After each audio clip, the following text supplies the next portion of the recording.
Rating successful habits 1 through 10. Waking up at 5 a.m. That's a 10. Because you don't have to always do it, but at least once in your life, if you really discipline yourself to getting up at the exact same time, 5 a.m. every single day for a couple of years, you're gonna develop some habits that are gonna last. Working 80 hours per week. Also 10.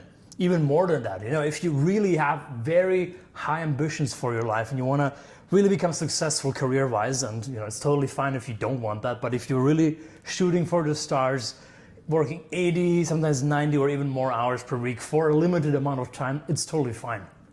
Extreme diets. That's a 1. Because honestly, most diets don't work. It's about calorie tracking and protein, and basically that's it. Everything else is just some schnick-schnack. Never hitting snooze.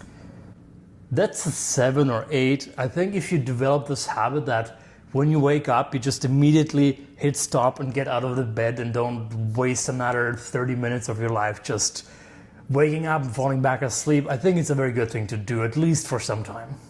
An ultra strict routine, like always the same clothes, the same food.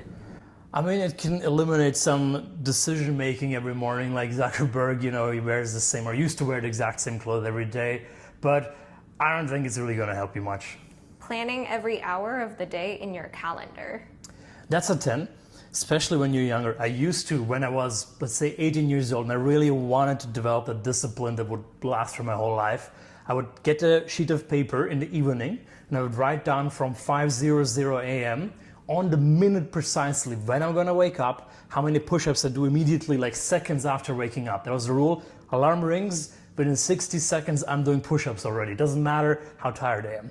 Push-ups, squats, back then I didn't have access to a gym. Then exactly when I would study, exactly when I would drink a glass of water. It was a complete overkill, but I think it's a good idea to really do these overkill things for some time just to develop a discipline so that later on you can take it a bit easier and still get stuff done.